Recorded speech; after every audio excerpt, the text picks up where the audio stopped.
Урматтуу туугандар, мен сиздерге Ибн Кайым рахимахуллонун пайдалар деген китебинен ушу өмүрүбүздөгү үч абалды айтып бергим келет.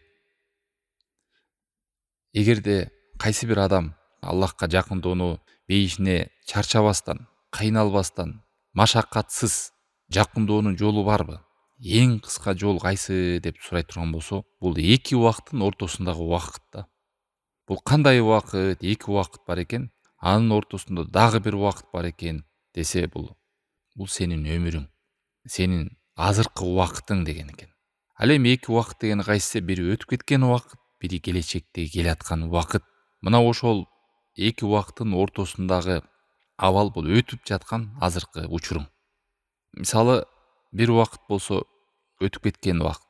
Ал өтүп кеткен убакытты кантип оңдойсуң? Аны тобо менен, истигфар менен, өкүнүү менен, Аллахка кайтуу менен. Ал жерде көп деле кыйынчылыктын, оорчулуктун, машакатты жок. Тек гана бул жүрөктүн амалы. Өкүнүп, тобо кылып, истигфар кылып, Аллахка кайтуу. Өткөн убагындагы кемчиликтерге өкүнүп, тобо кылуу деген гана. Ал эми алдыдагы убакыт, келаткан убакыт.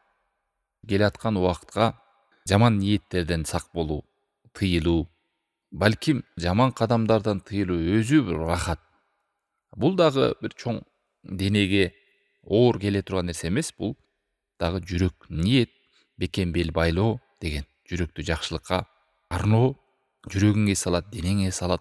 Мындайча айтканда, өткөн убакыт менен келечек убакытты ойлоп, сарсанаа болууда эч кандай пайда жок.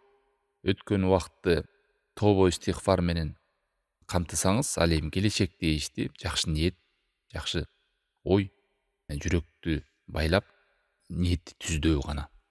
Бирок чыныгы көп адамдар маани бербеген, ошонун айынан кыйроого, балеге учурай турган абал бул адамдын өтүп аткан өмүрү, өтүп аткан убакыты.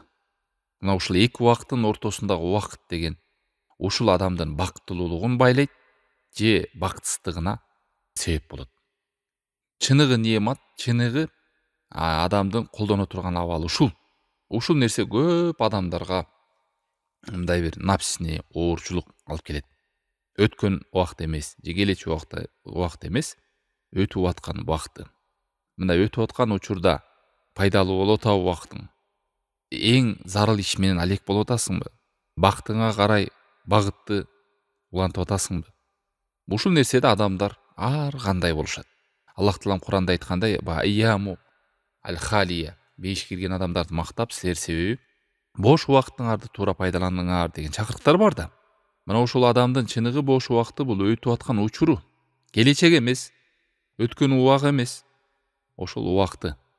Мына ушул өтүп аткан убакытты адам жакшылап пайдалана турган болсо, шахваттардан, жөн эле боштуктан, кайдыгерликтен, көңүл ачуудан, жөн эле кур өткөрүүдөн сак болуп куткарылып кетсе, анда альхамдулилля келечектеги бактысыздан, учурун жакшы өткөрбөгөндүгүнөн өткөн убактына да өкүнүп, кайгапа, сарсанаа, келечек болгон кыжалат баары ошодон пайдаланат.